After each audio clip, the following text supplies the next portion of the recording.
Tervist! Tervist! Täna siis vestleme siin raamatu ühe tõlkijaga, siin on 3 tõlkijat kokku, raamatul ja üks tõlkija Reidar on siis nõustus minuga täna siin Larry Nivenist mõtteid vahetama, et ta on ka üks sellise nimega kirjanik, kelle puhul tuleb alati kogu aeg tekib see mõtteviga või selline mõttepaus, et kuidas tema nime nüüd hääldati.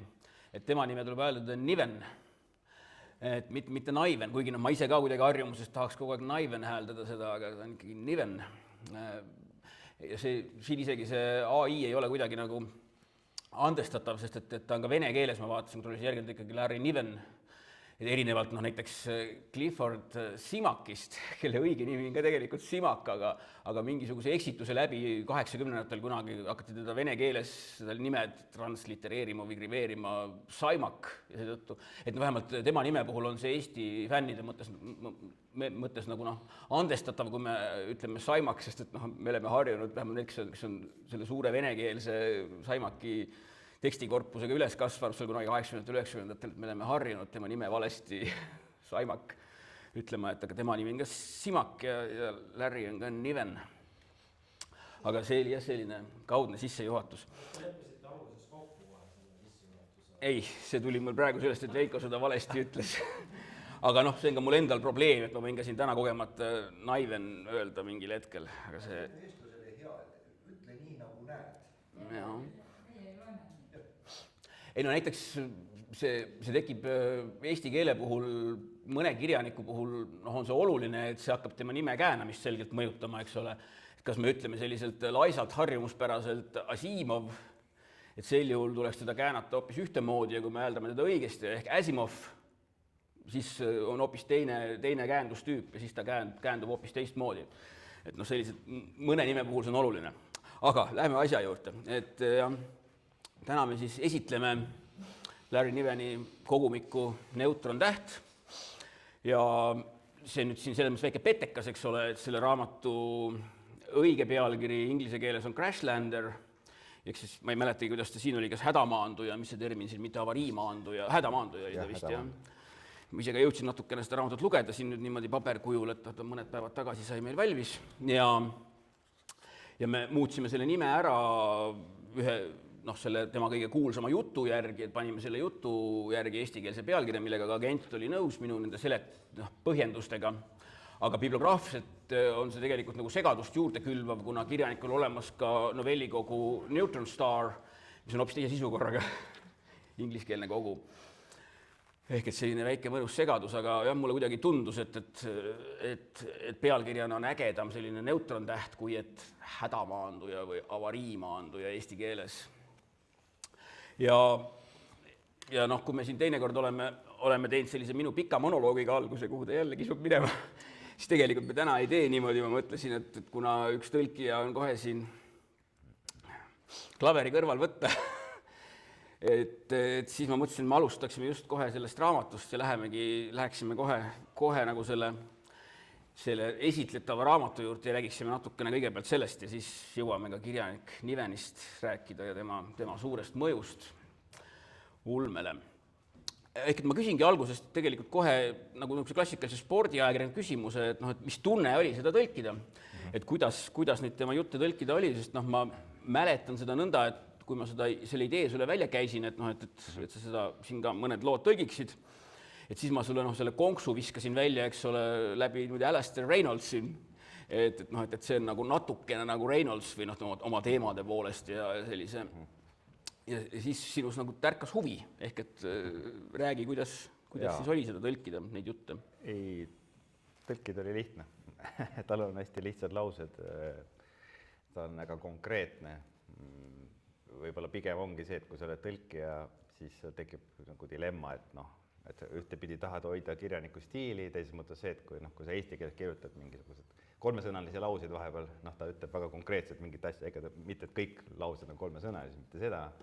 aga ta on niisugune, ta ei ole nagu väga pika jutu mees, aga ta ütleb mõnikord lausega väga nagu täpselt mingeid asju. Ja kui sa selle lause paned eesti keelde, siis ei tule 3 sõna, vaid see tuleb rohkem sõnu, et see nagu ja kuidas seda stiili nagu hoida, see on niisugune paras, mõnikord on see nagu väljakutse ja võib-olla on ka Eesti lugejale raske, et kui ma ei tea, võib-olla inglise või anglo lugejale on kuidagi nad on harjunud niisuguse väga minimaalse, kompaktse, teatud kirjanike puhul ma räägin, niisuguse sõnakasutusega või lauseehitusega, siis meil ei ole see, ütleme, tavaline, et meil tundub see natukene banaalne mõnikord, ütleme, ei ole harjumuspärane, ütleme nii. Aga selles mõttes, et teda ei olnud nagu raske, ma räägin nüüd, meil on siin 3 tõlkijat, eks on ju, et Frei ja Jaan on ka, eks ju, aga lihtsalt, et ma enda poolt nagu räägin, et minul oli lihtne, minu teaduslik ja siis mulle nagu meeldib, et võib-olla kui oleks liiga ilutsimine olnud seal, kirjanduslik ilutsimine, et siis oleks mul natuke suurem väljakutse olnud, seda enam, et ma ei ole mingisugune väga suur professionaalne tõlkija ka, mul taust ei ole nagu tõlkimisega otseselt seotud, aga mul lihtsalt see oli huvitav väljakutse, et mul oli see hea, aga võib-olla üks asi, mis ma tahaksin öelda, võib-olla kui me siin räägime tema loomingus pärast üldiselt veel ka, et mis mulle meeldis selles kogu, esiteks see peategelane on lahe siin, ta on niisugune nagu, ma ei tea, kas ma hakkan rääkima natuke sisust ka või räägime, äkki ma räägin üldiselt veel seda asja, et tal on nagu, Riveri on niisugune nagu kuiv huumor, et ta ei ole niisugune, kes nagu pikalt, et mingid one-linerid, ühesõnalisi mingisugused lahedad asju, nad tegelased ei ütle, pigem ta tegelased või tegelane, antud juhul üks peategelane, siis Beowulf satub nagu olukordadesse, mis on naljakad, selles mõttes, et ta pannakse alati, et tema nagu huumor seisneb selles, et tal on alati mingi galaktiline või kosmiline tohutu probleem, siis seda käiakse seikluslikus vormis lahendamas, aga see tüüp või naisterahvas, olenev loost, see satub nendesse ebameelsesse olukorda ja ta tegeleb nagu mikromanageerimisega tihtipeale, või see on nagu selles mõttes on hästi eluline,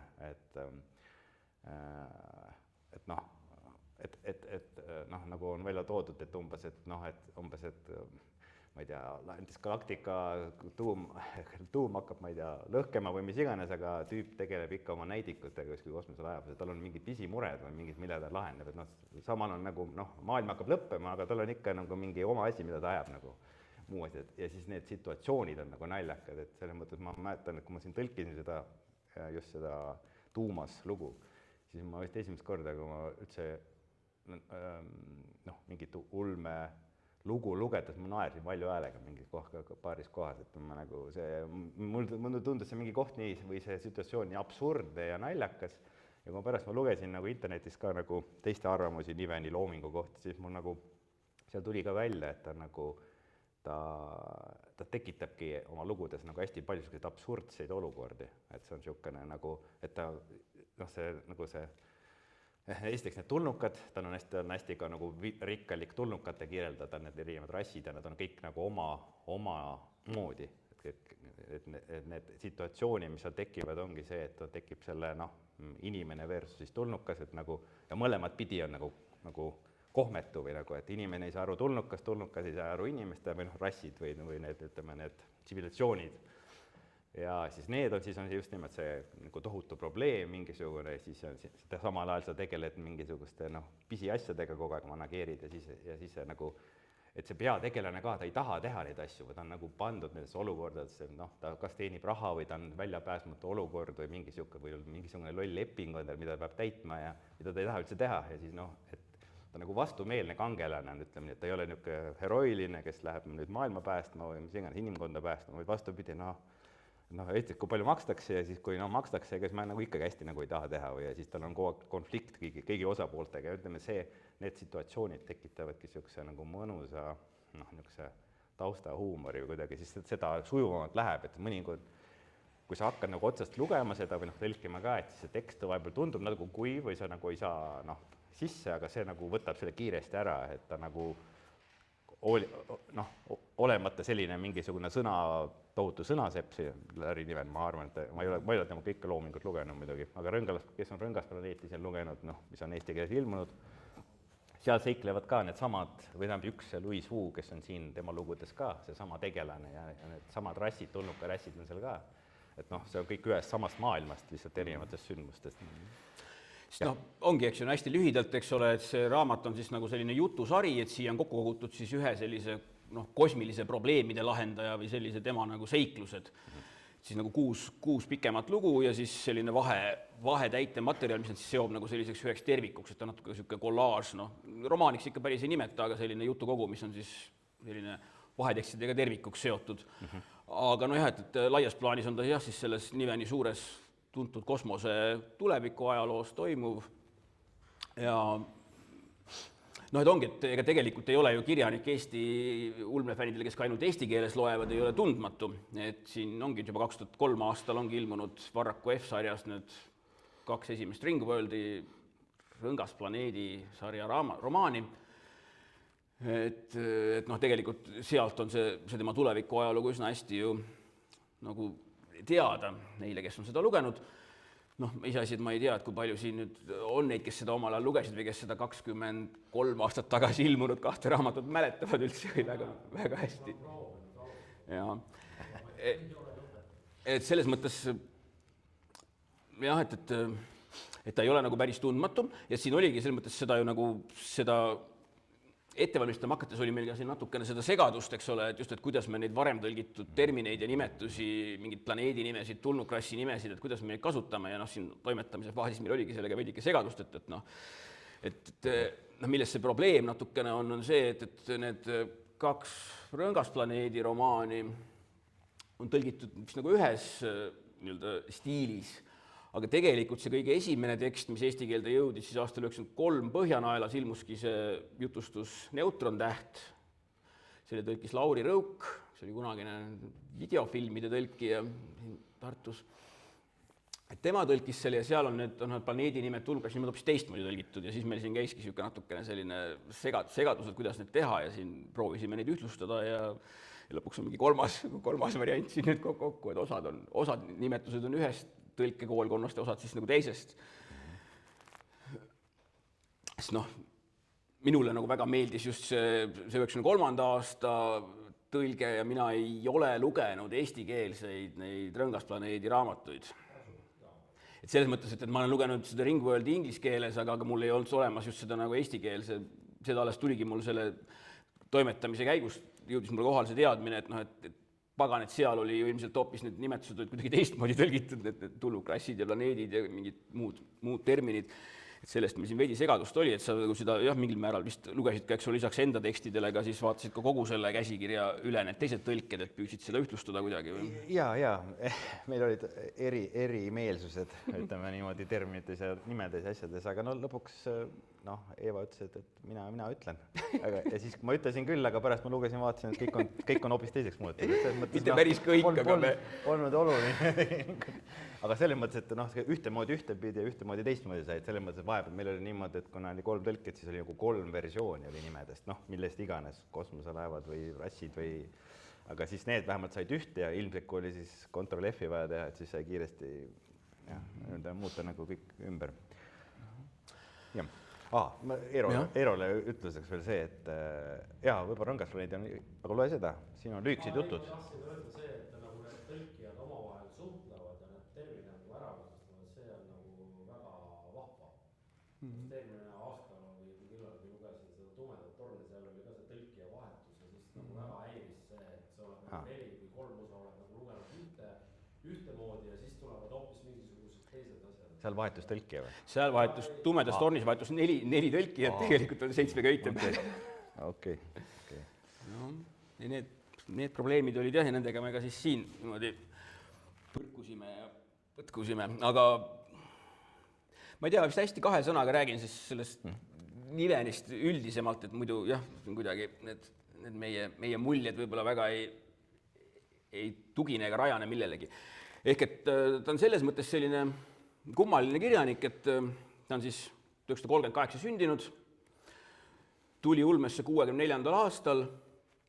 ja noh, põhimõtteliselt siis tuleb sellel uue laine kümnendil. See on just see, mida me siin oleme varem ka rääkinud, kui on siin sellest Besterist või Vance'ist juttu olnud, eks ole, et ta tuleb ja ka see Leisnist, et ta tuleb selle stiiliga mängimiste ja selliste keelega mängimise ja sel kümnendil, eks ole, kui see nagu uus põlvkond ulmekirjanikke, kes seal tekivad, Le Guin, Selesny, Delaney, Ellison, kõik need, eks ole, teevad just seda sellist, nad on sellise humanitaarse taustaga ja teevad neid sellise inimese sisekosmosesse vaatamist ja mingit psühholoogiat ja rohkem selliseid pehmeid teadusi ja siis sel ajal, kui see on, eks ole, popp-pulmes ja üldse ühiskonnas kõik sellised moodsad mässumeelsed teemad, et siis tuleb 64. aastal siis selline kirjanik nagu Larry Niven, kes on selline hästi klassikaline vanakooli selline tõsiteadusliku fantastika, selle hard SF-i viljeleja, eks ole, kes kirjutabki sellise üsna nagu lihtsas keeles, kes ei mängi midagi mingisuguste stiilidega, vaid on selline lihtne, selge jutustaja. Ja nagu Reidar ütles, et tema sellised nagu kõige suuremad tugevused ongi see, et siis tal on need kaks, üks ongi siis selline hästi selline korralik, tõeliselt nagu hullumeelne maailmaloome, et ta loob selliseid väga-väga suuri veidraid kosmilisi maailmu, mida ta siis ka kõiki nagu nii-öelda selliselt teaduslikult või näivteaduslikult ära seletab. Ja siis teine on see, et tal on siis see meeletult kirev selline ja täiesti ka pööraste tulnukrasside, kelle väljanägemised ja kelle sihuke iseloom ja olek on täiesti nagu sellised, et nende selline galerii on tal üks nagu ulmekirjanikest vastu üks kõige sellisem nagu huvitavamaid. Aga ta on olekult just selline hästi selline traditsiooniline kirjanik, et ta nagu ise, kui ta tuleb, et nagu kus tema nagu tugineb selgelt sellele kuldajastu selliste nagu staaridele, kes siis John Campbelli, Asimovi, Heinleini, Clarki, Paul Andersoni, Hal Clementi ja siis ka veidike hiljem siis Frank Herberti, kes on kõik sellised just sellised suured mingid maailmaloojad või selliste suurte tulevikuajalugude, galaktiliste tulevikuajalugude väljamõtlejad. Ja siis Niven ongi siis see, kes nagu uuest põlvkonnast seda suunda nagu edasi veab. Ja mis seal nagu on tähelepanuväärne, et kui ta tuleb, siis ta saab ka üsna kiiresti kohe nagu väga populaarseks. Et ongi 64 ta debüteerib ja siis 66 ilmubki see jutt Neutron täht, mis saab juba Hugo auhinna ja see juba järgnevatel aastatel ta võidab veel lühiproosaga mingi 4 Hugot vist, pluss siis 70. aastal see Ringworld. Ma tahan kogu aeg öelda, kas Rõngasmaailm või Võrumaailm, sest omal ajal veel Jürka tõlkis selle Võrumaailmaks. Kõlab päris hästi. Aga jah, et eesti keeles on ta Rõngas planeet, kuigi ta ei ole planeeti üldse. Et on selline hästi suur selline Võru või Rõngas ümber ühe tähe. Võrumaa.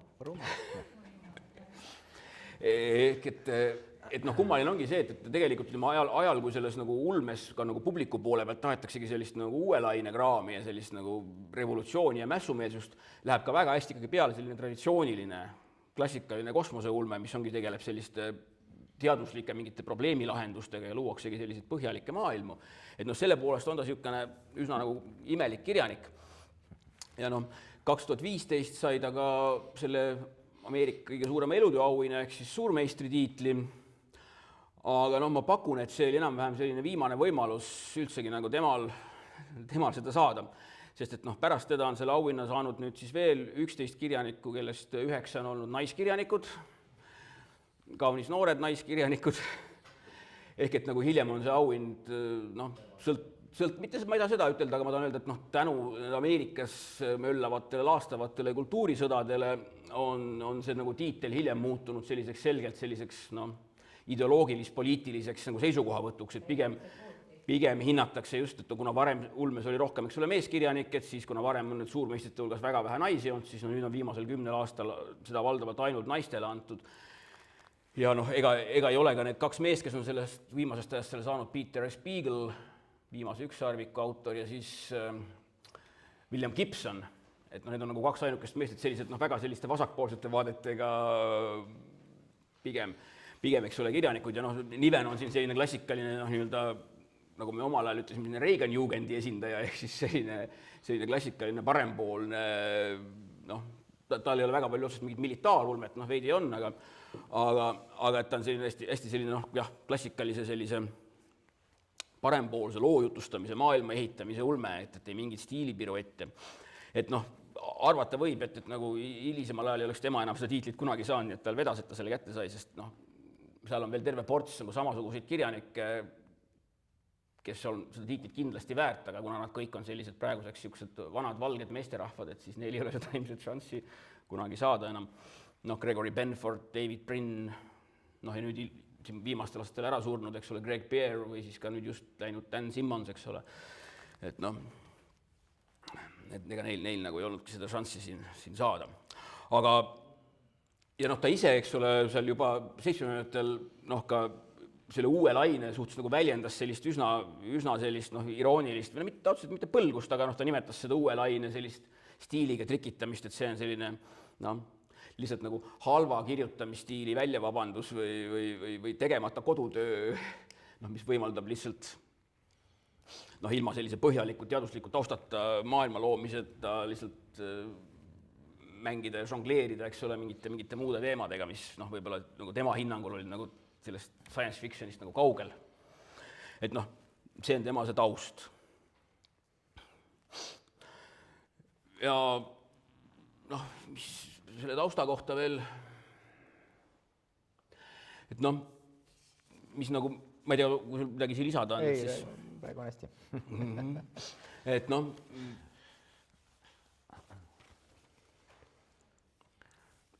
et mingis mõttes on meil nagu siin Eestis just eriti nagu sellel Eesti tõlkekultuuri maastikul, kus meil siin noh, alles nagu 90-ndatel see asi mingil määral läks nagu süsteemsemaks või niimoodi, et noh, hakkas nagu rohkem tõlkeid ilmuma, et siis noh, ometigi on see nagu Niveni laadis ulme või selline noh, ma ei saa öelda, et tervesti tema see põlvkond, kuna noh, selles samas põlvkonnas on ka just kõik need Seleisnid ja kõik need Spinradid ja kõik need Le Guinid, keda meil on väga palju piisavalt palju välja antud, et neid nagu Eesti lugeja tunneb. No ikka mingi 2 või 3 raamatut on ilmunud. Et noh, et selles mõttes nagu see Niven on kuidagi mingis mõttes nagu selline, see 70-ndate selline põlvkond on mingis mõttes nagu selles Eesti ulmetõlke kultuuris no natuke selline kadunud põlvkond. Ehk et ta on meil nagu vahele jäänud. Et noh, et ka siis, kui siin 90-ndatel hakati nagu rohkem välja andma asju, et ühest küljest anti ikka välja neid nagu neid seda esimese põlve neid klassikuid, eks ole, Heinleini, Clarke ja Asimovi ja siis sinna otsa nagu, kui hakati võtma, noh, et peaks ka nagu uuemat ulmet välja, mis hakatigi välja andma juba nagu märksa uuemat ulmet, eks ole, et sellist, mida kirjutatud seal 80-ndate lõpul või 90-ndatel ja noh, siis hoopis nüüd juba uuel sajandil. Et kuidagi nagu üks terve üsna suur selline autorite ring jäi kuidagi nagu vahele. Et noh, kuigi, eks ole, Nivenit on see 2 raamatut ilmunud, aga need tulid kuidagi väga üksteise otsa ja noh, mulle kuidagi jäi mulje, et ka tollel ajal, et see mingit väga nagu sellist hullu resonantsi nagu ei olnud sellel ja noh, ühel samal aastal ja oligi kõik. Aga noh, ometigi, miks ma sellest räägin, on see, et Niven on just nagu, ja mitte ainult Niven, vaid tegelikult ka see põlvkond on hästi oluline selle poolest, et noh, tegelikult ta nagu kandis nagu edasi mingisugust traditsiooni, mis on siis nüüd tänu sellele, eks ole, noh, sellele tõlkeparadoksile või sellele tõlkepoliitikale meil nagu noh, mingi auk on seal, ma seda kohe ka paari näitega iseloomustan. Et noh, samasugune, eks ole, olukord ka militaarulmes, eks ole, et noh, et tegelikult on militaarulmes mingisugust nagu sellised noh, kindlad 3 noh, sellist teistest kõrgemale tõusvat teksti, eks ole, Heinleini Tähelaeva sõdalased, 59, see on eesti keeles olemas, ja siis on nüüd uuest sajandist on, eks ole, John Scalzi Vanamehe sõda, mis on olemas, aga seal vahel on, eks ole, 75. aasta Joe Haldemanni Igavene sõda, et noh, tegelikult see tuli, eks ole, niimoodi, et kõigepealt nagu Haldemann kirjutas oma romaani nii-öelda vastukaaluks või dialoogina Heinleinile ja siis Scalzi on omakorda nende mõlemaga dialoogis. Aga meil on nagu see Haldemann sealt vahelt ära jäänud. Et meil jääb nagu mulje just, kui see Scalzi tulebki otse pärast Heinleini. Aga seal ongi üks terve suur põlvkond vahel, see ei ole ainult selle militaariga, et see on noh, ka just sellise, et ega meil on natukene läinud ka just selle Niveniga, kes noh, teebki sellist kosmilist maailmaloomet või selliseid suuri tulevikuajalugusid. Et ka meie, eks ole, noh, oleme andnud välja neid klassikuid, seda esimest põlvkonda, kus on siis Asimov ja Heinlein, no mitte küll Heinleinit eriti palju, vist mitte neid Future History tekste, aga no midagi on ka neist ilmunud. Ja siis me ka kuidagi kohe hüppasime noh, nende nagu juba selliste 90-ndate või tulin uute autorite juurde, ehk siis ka meil tulid kohe, eks ole, noh, see Simonsi suur selline kosmiline tulevikusaaga ja siis me hüppasime kohe, eks ole, Alastair Reynoldsi juurde, keda me oleme ka siin Orpheus'es vist 3 raamatut välja andnud. Aga selgelt ongi jälle see, et noh, sealt on see üks nagu põlvkond vahelt ära jäänud, see Niveni nagu põlvkond, noh jällegi, teda on ilmunud paar raamatut, samuti ka seda Cherry Bornelli, kellega ta koos palju kirjutas, on Eva ühe raamatu välja andnud, aga jällegi ühe, aga noh, seal oleks väga palju vahepealt välja anda. Et no jah, sinna me jõuame lõpupoole tagasi, kui me räägime veel sellest Niveni suurest mõjust. Aga ma ei tea, äkki natukene räägime tema sellest maailma loomest ja neist tulnukliikidest ja erinevatest rassidest. Ma väga hästi ei tea, kuidas see meil õnnestub ilma neid lõpunimesid veel praegu rääkimata, me peaksimegi äkki juba minema kohe sinna. Sest noh, tema selline karjäär ongi nagu, ma ühe sellise mõtte räägin siia ära, et tema karjäär ongi selles mõttes nagu selline, ta tuleb, eks ole, 64, seal 60. lõpul ta kasvab sellised nagu supernoovana populaarseks, hakkab auhindu võitma. 70-ndatel ta hakkabki suuresti koos Cherry Bornelliga kirjutama selliseid pakse telliskiviromaane, kah mingi kosmilisi, millest mitmed saavad ka siis nagu peavoolu bestselleriteks, et nagu jõuavad ka nagu ulmežanrist väljapoole. Ja noh, enamiku kriitikute meelest ega ta nagu hiljem, noh ta on avaldanud lühiproosat ja romaane ikka pidevalt edasi ja ka siin viimaste aastateni ikka kirjutanud kogu aeg ja avaldanud, aga et ega tal ei ole nagu tulnud enam midagi sellist, mis nagu tema sellisele panusele või tema olulisusele oleks juurde andnud. Et kõik see, mis tuligi seal selle esimese umbes 15 aastaga nagu ära. Et noh, tegelikult tema see panus ongi ju see, kuhu me siin lõpupoole jõuame, et see meeletu mõju, mis tal on just sellele põlvkonnale, kes tuleb seal just 80-ndate lõpupoole, hakkab tulema 90-ndatel, eriti just Briti saartel. Aga jah, et tema need, mis on ta siin natukene tegelikult meie häda, et ma ei tohiks seda ilmselt ütelda, aga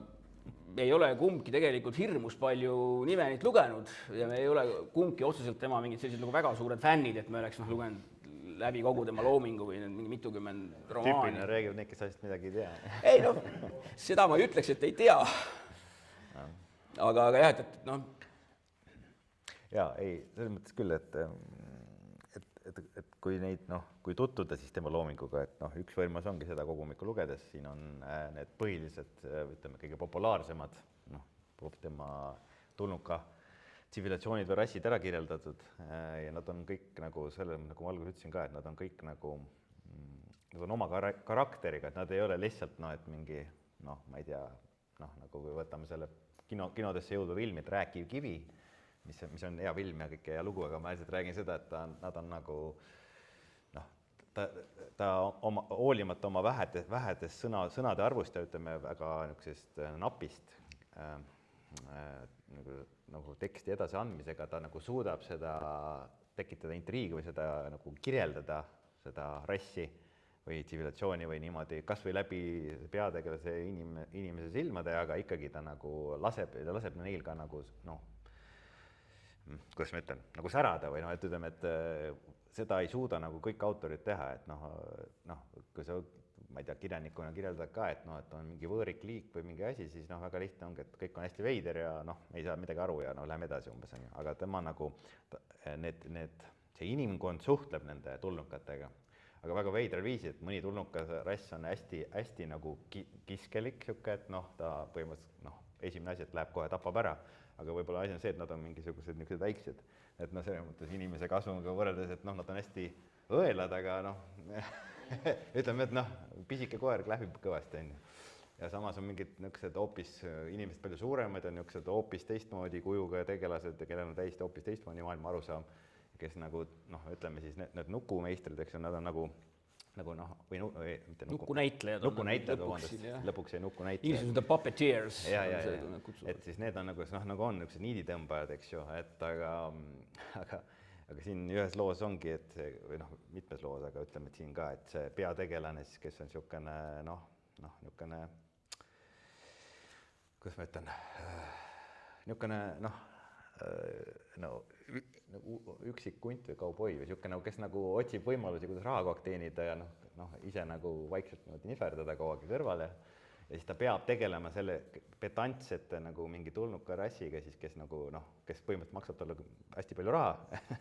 aga ta peab nagu tegema võimatuid missioone ja ülesandeid nende jaoks. Ja siis kuidas see hõõrumine käib nende vahel ja siis tulebki nagu ta läbi selle nagu kirjanik kirjeldabki seda nagu seda tulnukarassi, mis on nagu huvitav, et noh, selles mõttes, et ta ei ole nagu pikk mingi kirjeldus ja monoloog, millised need tulnukad on või mingi tegelane seletab kuidagi, et millised nad on, vaid just, et see interaktsioon ja see suhtlemine nende oma vahel siis nagu avardab seda maailma või seda, no kogu seda siis tulevikumaailma, mis on, et nagu seda ja üldse nende probleeme, mis nendel tulnukatel on, ta nagu võtab aega ka, ta on läbi mõelnud ka nendele tulnukatele omad probleemid, et selles mõttes, et ei ole, et nii, et noh, inimkond ja inimeste probleemidest seal kuskil on mingid tulnukad, kes ajavad oma asju, vaid kõigil on nagu, nad on nagu ühes ruumis ja kõigil on nagu noh, pidev suhe nagu ja igasugused hädad on ja nagu noh, ja ta saab ka, miks on see kogumik selles mõttes võib erinevalt Rõngasplaneedist hea, et siin on nagu eri tüüpi lood, eri suundades, eri missioonid ja avaneb eri asjad. Üks lugu on näiteks täiesti mingisuguse noh, põhimõtteliselt nagu teadusülekande lugu, et noh, et inimene noh, põhimõtteliselt kaotab pea ja noh, tapetakse ära, aga pärast nagu noh, ütleme, ärkab ellu tagasi või noh, selles mõttes, et kuidas see nagu teadus kandub jälle, kas ta on nagu seesama, kes ta enne oli ja midagi iganes, et nüüd on niisugune teema, siis on nagu just see noh, galaktika või inimkonna hävimise teema, et no siin on täiesti eri tüüpi nagu lood ja kõik need samad asjad ja kuidas need intriigid ja siis seal on mingid korporatsioonid ja kõik, noh, kõik asi nagu on seal omavahel nagu virvarr või seoses. Et selles mõttes, et võib-olla see kogumik ongi hea, kes tahab sellest tulevikumaailmast midagi teada saada, siis saab päris hea pildi nagu noh, ütleme, põhitegelased, põhirassid, nagu see maailma põhiteemad ja siis kõik need muud asjad on juba nagu täpsemad, et see Ringworld, noh, mina olen seda Rõngasplaneeti olen ma lugenud mõlemat osa, mis eesti keeles on, neid järgesid pole. Et seal põhimõtteliselt Louis Wu, kes on see siis nii-öelda noh, ütleme, niisugune veidrikust niisugune juhtmepea, noh, see tegelane, siis ongi, tal on kaasas üks nukumeister, nukunäitleja ja siis on seal see Xintid on seal olemas ja siis on mingi inimesest naine seal veel, et ühesõnaga niisugune sama see trio tegeleb seal ka, et seal minnakse süvitsi küll ühe konkreetse hiiglasliku objektiga jälle, mis on kosmoses, see ongi see Rõngasplaneet, et see muidugi meeldib, et kui see hilisemad mõjud ilmselt ongi, ma kujutan ette, et see näiteks Reinholdsil need suured sfäärid ja need asjad, seal on kindlasti sealt tulnud mingisugused mingid mõjutused, et on mingi ülisuured nagu objektid, et see on nagu mingisugune, ma ei tea, mida see kirjaniku kohta või kas ta kompenseerib sellega midagi, aga mingi, et kõik peab olema nagu megamassiivne või see probleem peab olema megasuur, aga siis on noh, seal väike toimetamine käib ümberringi kogu aeg selle eest. Aga jah, et ilmselt nagu tõsi on, et tegelikult see, et siin nagu Eestis ilmus esimesena just see Ringworld, Rõngasmaailm, noh, oli natuke nagu õnnetu juhtum, et noh, tegelikult see ju paigutub selle tema tuleviku ajaloo üsna lõppu. Et noh, ja ongi nagu ainult just selles nagu ühes väga veidras kunstlikult loodud maailmas, mis ongi siis see hiiglaslik Võru või Rõngas siis ümber, see on siis nagu meeletu suurte vahemaade või meeletult suurte territoorium ja tohutu suur selline lapik maa, eks ole, mingis mõttes. Aga noh, et seal on just nagu üks ainus maailm, mida siis lähebki see trio, eks ole, siis nagu avastama ja uurima ja seal on siis väga erinevaid igasuguseid ühiskondi, mis seal siis nagu elavad ja on, millised on ära hävinud ja millised seal tegutsevad ja aga ikkagi nagu üks maailm, aga et noh, et võib-olla ei ole ta kõige parem niisugune sisenemispunkt sellesse Niveni loomingusse, et selles mõttes on kindlasti see raamat palju parem, et noh, siin on just sellised täiesti nagu erinevad, noh küll ühe tegelasega, aga see on siis tegevus on 200 aastat varem, toimub umbes enne seda. Lood on lühikesed. Ja lood on just lühikesed ja nad annavad nagu eri pilku sellest maailmast, et noh, olekski olnud kas see kogumik, miks teine kogumik, mis tal kasvab loomingu algusajast, mis oleks nagu kõige paremad sisenemiskohad sellesse tema maailma.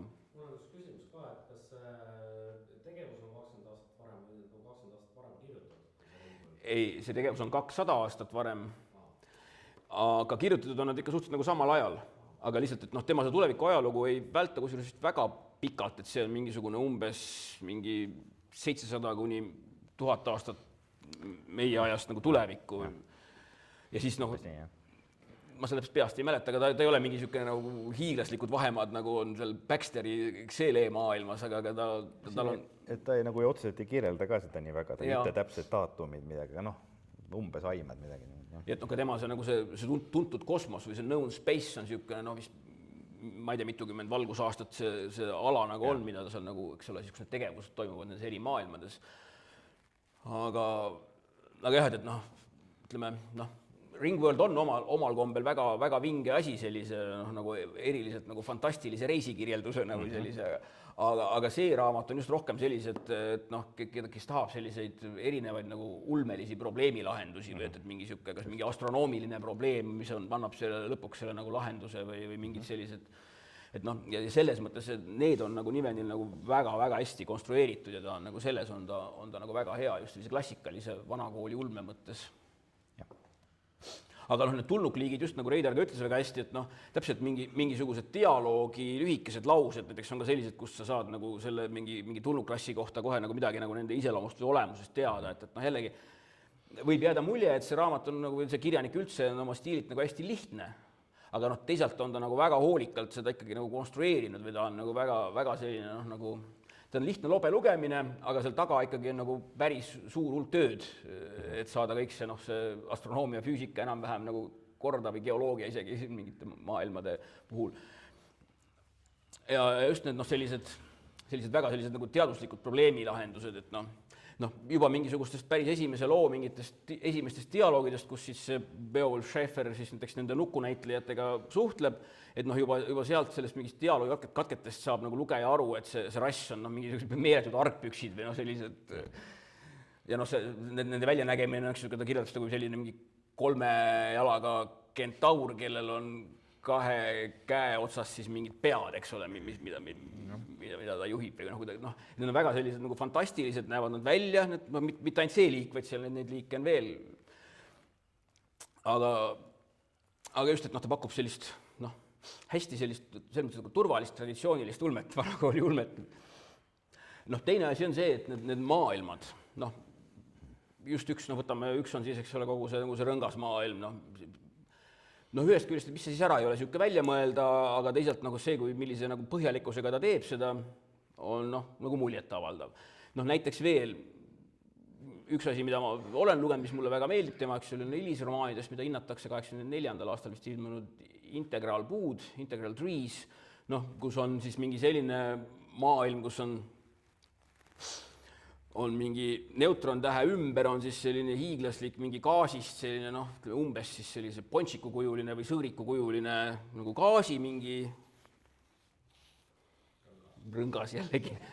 Ja siis seal sees omakorda on siis mingisugused nagu sellised maailmad või ühiskonnad, mingid sellised jällegi nagu pool kunstlikult loodud sellised, kus ongi siis mingid sellised nagu mingi selline hiiglaslikud puud, mis on natuke välja nagu integrali märk.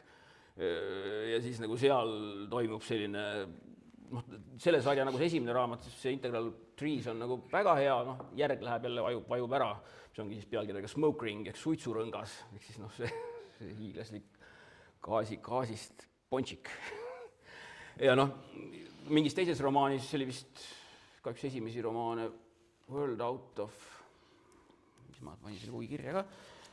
see oli World Out of Time, maailm väljaspool aega, kus siis ka tegelased lähevad siit pikaks ajaks mingi kosmoselaevaga ära, nii et siis kosmoselaevas ja siis siin päikesüsteemis nagu aeg käib, eks ole, eri kiirustel lippab ja kui nad tagasi jõuavad, siis on siin läinud ilmatu kaua aega mööda ja siis on siin ka kõik täiesti tundmatuseni muutunud, et nad ei saa arugi, et see on see päikesesüsteem, eks ole, et jõuavad tagasi, siis on planeet Maa on hoopis tiirleb ümber Jupiteri ja päikest pole, päike mingisuguseks känkraks või mitte päris veel ära hääbunud, aga mingisuguseks üheks oma sellest faasidest, milles need tähed, eks ole, elavad, muutunud mingis sellises faasi juba ja seal ühte kaugemat planeeti on siis kasutatudki selleks ära, et saada seda maad lükata Jupiteri orbiidile hoopis ja et hästi sellised nagu hullumeelselt põnevad on need tema maailmade kirjeldused, kui nagu neid lugeda. Need on nagu hästi, lisaks siis nendele tulnukatele, et võib-olla jällegi paljud on lugenud näiteks tema neid Man-Xin Wars antoloogiasarju, kus on siis ongi need Xin ehk siis Xint, seal on siis need sellised nagu kassilaadsed tulnukad, kellega siis nagu inimeste ja nende nagu sõjad. See antoloogiasari on selline, kus on ka palju teisi kirjanikke neid lugusid kirjutanud. Aga neid raamatud siin ka omal ajal mäletan, kui siin 90-ndatel tulid need suur paperbackide ingliskeelseste laine, et siis neid köiteid siin ka sai 28 krooni eest usinalt osta igalt poolt. Et näiteks ka üks rass ja no tema see tuleviku ajalugu ongi ju ka selline, et ta on selle hästi niimoodi teinud ka sellised nagu etapiliselt, et kõigepealt on ära olnud mingisugune mineviku etapp, mis on siis nagu möödas, kus oli siis üks rass, kes enam-vähem nagu hiljem välja tuleb, panebki asjad üldse siin nagu kõik püsti ja siin ka inimliigi tekitab või aretab ja siis on ise kadunud ja siis on neil mingi orjarass, kellest üks tegelane hiljem välja ilmub ja et et ongi, et seal mingi rass on, eks ole, see, kes ongi enamikus väga palju neid selliseid suuri kunstlikke tehismaailmu loonud, just neid nii-öelda big dumb object või neid suuri neid ja siis neid nagu haldavad hoopis mingid hilisemad tulnukrassid, et neid on hästi põnev lugeda. Just nende sõdadega seoses ka, et siin natuke kumal läbi ka, aga tal on niimoodi, et need sõjad on võib-olla natuke Skalsist, Skalsi on pigem temalt võtnud, aga niisugune nagu, nad on nagu humoorikad või selles mõttes, sa mõtled, sõda on nagu ju halb asi, eks ju, aga seal on kuidagi, et peksime natuke ja siis nüüd rahunesid maha, siis meie jätsime ka nad rahule. Need inimesed on nagu natuke inimtsivilisatsioon on ka niisugune nagu pohhuistlikud kuidagi või nii kaua nagu virutasid, kui vaatasid, et nüüd on vist natuke aega rahu nendega umbes, et siis tegeleme muude asjadega või niisugune, see ei ole niisugune nagu hängistav või niisugune nagu ma ei tea, mõnel teise kirjanikul on niisugune kui tulnukatega võitlus või mis iganes, et siis käib niisugune see on niisugune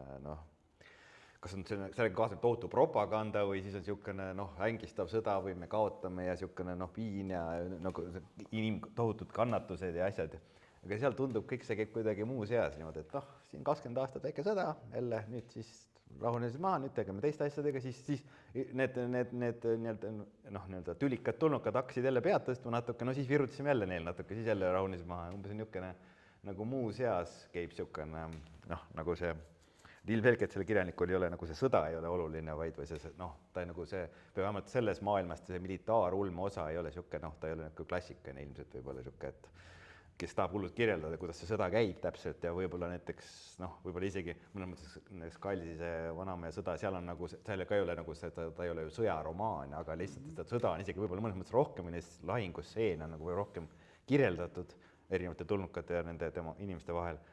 Aga tema nagu läheb sujuvalt üle, et teda ei huvita nagu otseselt see sõjakirjeldus või see tegevus, vaid pigem, et mis pärast saab või kuidas see ühiskond suhtub nagu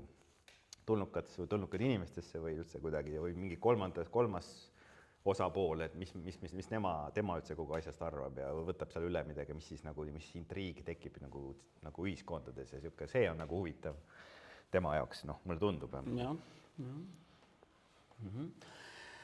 Ja ütleme tema sellised, kui me nüüd sinna edasi liigume, et meil siin aeg lippab täitsa hästi.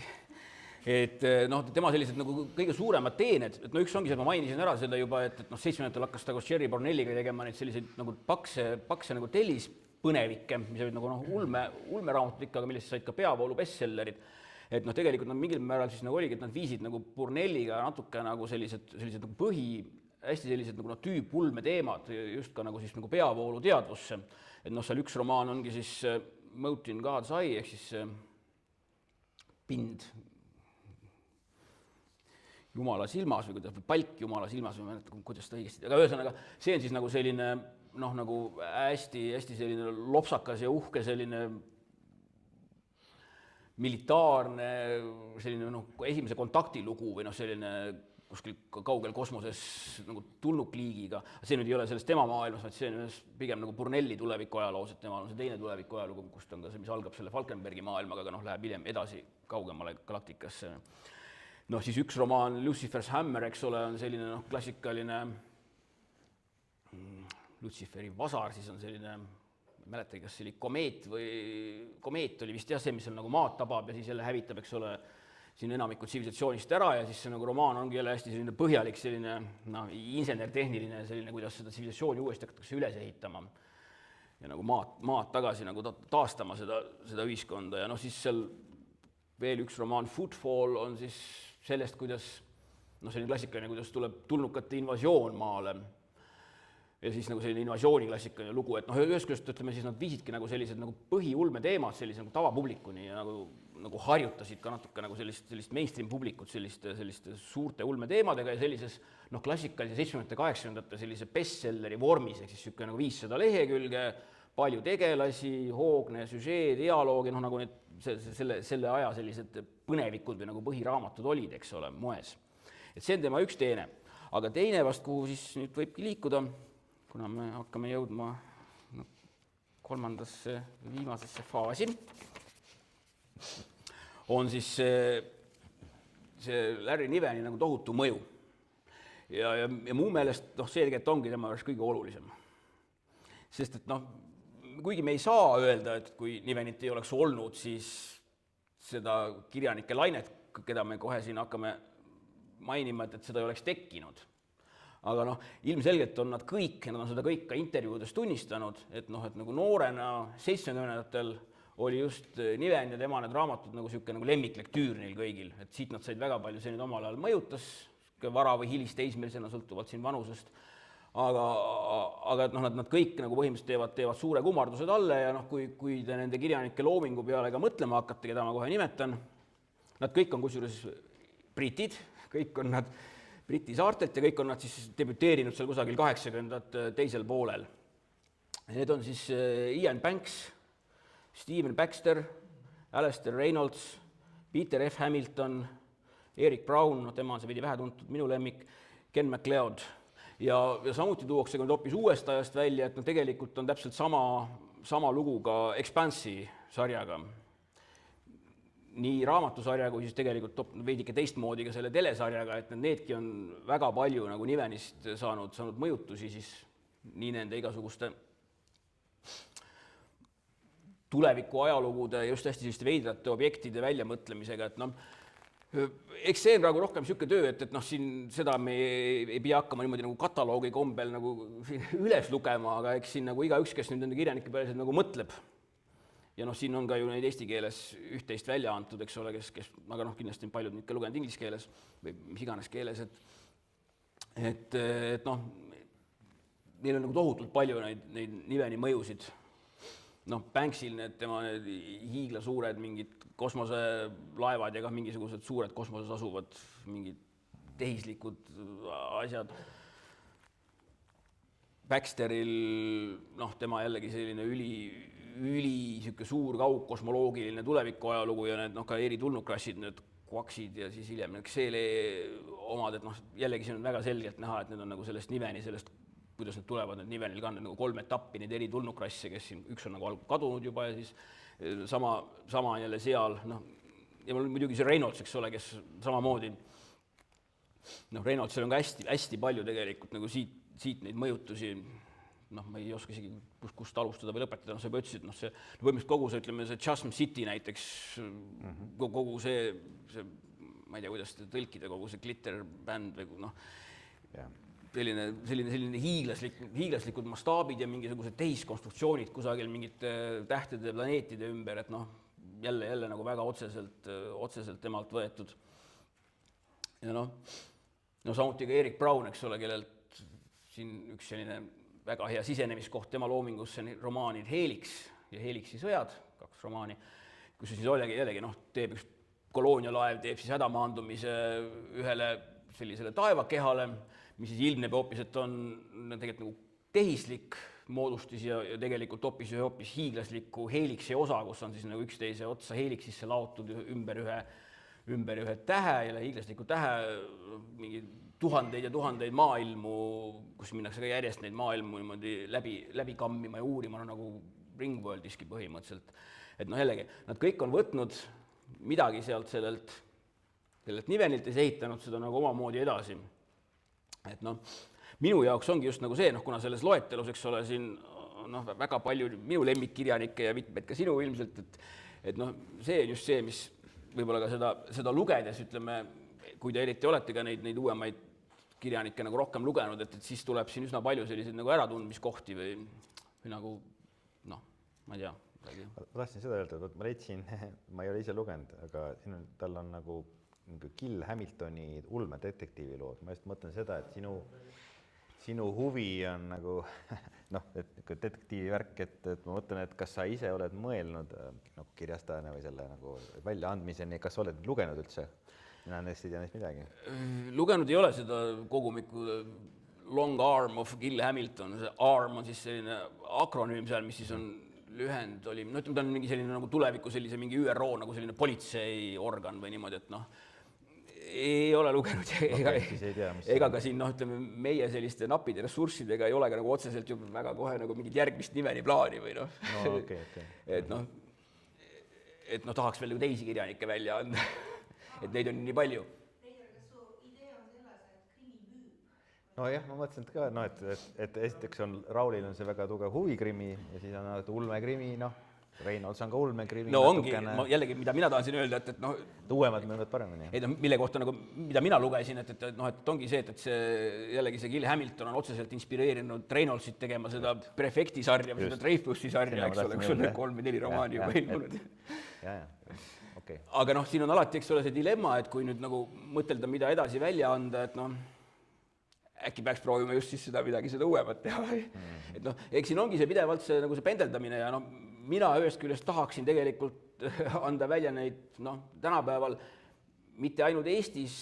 tundmatuid, vaid ka Anglo-Ameerika maailmas ära unustatud just neid 70-ndate kirjanikke. Et mulle kuidagi nagu mingi nende selline vibe või stiil meeldib natuke nagu rohkemgi teinekord kui need moodsad autorid. Eriti veel, noh, ka see pluss on, et seal Nonda kirjanike puhul on teosed ikka sellised 200-300 lehekülge, eks ole, mitte 600 või 1000 nagu Hamiltonil siin, nii et neid on nagu võimalik veidi lihtsamalt välja anda, et nende need tõlke- ja trükikulud ei lähe sellistesse pöörastesse mahtudesse. Aga noh, teistpidi on nad on kirjanikud, kes on tänapäeval ka nagu Anglo-Ameerikas juba täiesti nagu noh, unustatud. Kuigi nad olid omas ajas jällegi mõjukad. Ja minu meelest on neil nagu kõigil selline mingi lahe, selline 70-ndate selline noh, natukene veel selline uuelainelik selline nagu vibe või siuke knihv juures, et siukene veidi selline mässumeelne või pöörane või selline kontrakultuuriline, ma armastan punki. Et noh, et mingi selline asi, mida sellel tänapäeva kirjandusel nagu ei ole. Et noh, tänapäeva need suured kosmosemaailmad ja need suured, eks ole, noh, nad kõik on niisugused tellisemeistrid, eks ole, nii Banks, Baxter, Reynolds, Hamilton, need kõigil on üsna paksud romaanid ja noh, ja need on kuidagi sellised natuke nagu, kuidas ma ütlen, natuke nagu sellised nagu raskepärased, sellised mingi sünge selline õhustik on seal, mida need 70-ndate kirjanikel ei ole. Et need ei ole sellised kuidagi nagu noh, et neid ei rõhu mingi selline moodsa aja tänapäeva selline sünge äng. Jah, see on... Noh, kuigi ma tean, et sina muidugi tahaks väga Reynoldsit tõlkida just. ei, lihtsalt ma mõtlen, et et noh, et selles mõttes ongi, et niveni, või nagu mõnne ütles, et kangelane on nagu hoopis teist puust või teist tüüpi, nagu, et siin ei olegi nagu otseselt, noh, ma ei tea, ükski tegelane nagu ei ole kangelane siin, kõik on nagu, noh, ajavad oma asju, aga võib-olla jah, need uuemad autorid, neil on nagu ikkagi, noh, protagonist on ikkagi nagu, noh, on suhteliselt selge, noh, ta on nagu, meil ütleb, ta on mingi superkangelane, et ikka, noh, siis teed nagu liiga kirjanikele, aga noh, ütleme, et ta on nagu jah, teist tüüpi kangelased on, ütleme, järgmised kümnendid, et siin on nagu, noh, jah, noh, mul ei ole nagu häid sõnu, kuidas seda kirjeldada, aga ta on nagu jah, ütleme, midagi teistmoodi, minu oli nagu vahelduseks oli hea lugeda seda, noh, mina küll tõlkisin, aga lihtsalt oli nagu, noh, ühesõnaga mulle meeldis. Tahaks küsida selle Pončiku kohta ikkagi, et kas see Larry Levan oli see, kes selle Pončiku välja mõtles ja pärast, kui need rõngad, mida need teised autorid kirjutavad, need tehisobjekte, mis on ka rõngakujulised ja tiirlevad ümber oma telja või ükskõik, et kas see sai nagu alguse sellest Nivenist või siis Niven sai veel kuskil seda inspiratsiooni, et kus ta nagu selle idee peale tuli? Ei noh, ütleme niimoodi, et noh, see on nagu ulmes alati nõnda, et kui sa leiad mingisuguse teksti, mis sinu arvates on mingi idee esimene käsitlus, siis tegelikult on see enamasti ekslik, et see kusagil varem on keegi veel mingi selle idee, noh küll märksa primitiivsemal tasemel, aga mingi selle idee nagu juba mingis lühijutus või kuskil on ideena olemas. Sander? Ma arvan, et need erinevad rõngrase struktuurid tegelikult ei tule mitte hulmust, et teadusest, et õumiili, pingrid, rõngad ja kõik need teised. No igasugused Dysoni sfäärid ja kõik küll. Jah, et noh. Pigem nagu oponeerid selles mõttes, et nagu kõik need kirjanikud ütlevad,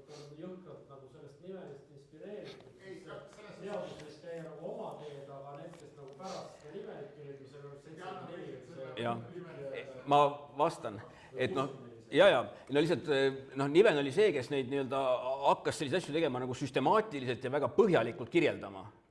Ja noh, kuna ta oli ka väga populaarne omal ajal, et sellepärast on need, noh, need tänapäeva kirjanikud seal lapsena lugedes seda 70-ndatel saanud sealt väga palju inspiratsiooni. Jaa, aga teistpidi, noh, ei, tema taust ongi ju, ta on ju tegelikult No, oli ju teadlane, et ta nagu et miks ta selle järje kirjutas ju Rõngasplaneedil oligi, et noh, seda lugu teavad, et kõik ta kritiseerisid tudengit, et noh, see ei ole see on ebastabiilne, see ei püsi ja langeb kokku kõik. Ja siis ta kirjutaski ekstra teise romaani sellepärast, et selgitada, et kuidas see võimalik on, et ta ei kus ta ka parandas mingeid asju just ise. Aga noh, tegelikult ongi see, et nagu igasuguse sellise igasuguse sellise hard science fiction või sellise tõsitastusliku fantastikaga ongi alati see oht, et noh, et ega see ei ole ka ju tegelikult päris teadus, vaid see ikkagi see on nagu teadus, see on see, kui hästi osavalt suudab selle nagu maha müüa niimoodi, et ka reaaltaustaga inimesed, kes seda loevad, nagu noogutavad, et nagu tundub väga tõepärane. Aga noh, samamoodi ka tegelikult selle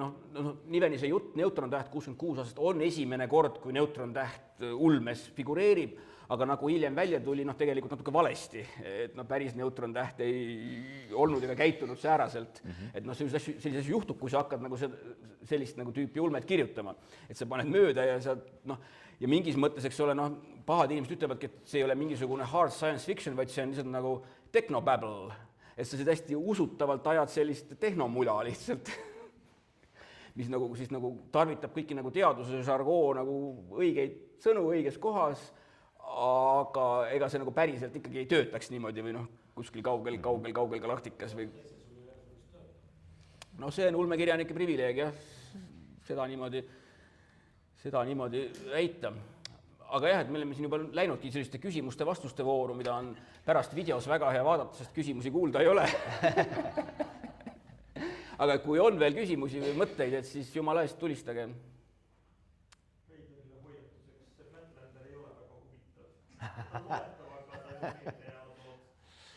No okei. Aga jah, see Flatlander ei ole see jutt, mis siin on ka pealkirjaga Flatlander, et need on erinevad asjad, see, mida sina mõtlesid. Jah, see Long Arm of Gil Hamilton, jah. Okay. No. Aga noh, kas või see, eks ole, et noh, just sellised mingid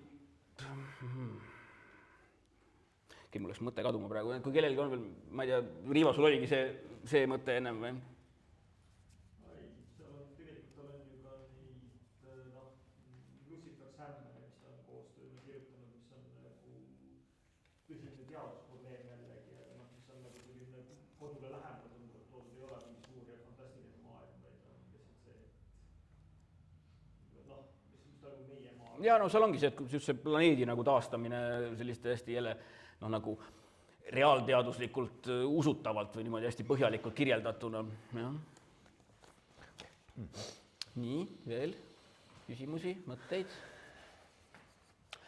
Et noh, ütlen, et ma ei julge lubada, et meie veel midagi Nivenilt kunagi välja anname, kuna see, teisi huvitavaid kirjanikke on veel nii palju, noh, võiks mingeid asju muidugi võiks, et noh, kas sellesama Integraalpuud, mis on selle Suitsurõnga esimene romaan või veel ühe kogumikutäie jutte või noh, neid variante on või mingid just üksikromaane sealt tema loomingu algusajast, kus seda tuleviku ajalugu nagu ka kirjeldab mingi hoopis uue nurga alt, mingit teist tulnukliiki rohkem, teist perioodi sellest tuleviku ajaloost. Et noh, neid teoseid oleks, nad on niisugused õhukesed raamatud, neid saaks nagu välja anda, aga noh, jällegi lihtsalt see meie see nagu tööjõudluse ja noh, eelistuste värk, et mida eelistada, kas siis mõnda teist kirjanikku või siis hoopis neid mingeid moodsaid telliseid, noh, siis ta on niisugune igakord selline valiku küsimus, et kord otsustame nii, kord otsustame naa või noh, kuidas need asjaolud täpselt kujunevad, et kas leidub sobivaid tõlkijaid, kes tahaksid midagi säärast teha. Hästi paljud tõlkijad nagu kardavad sellist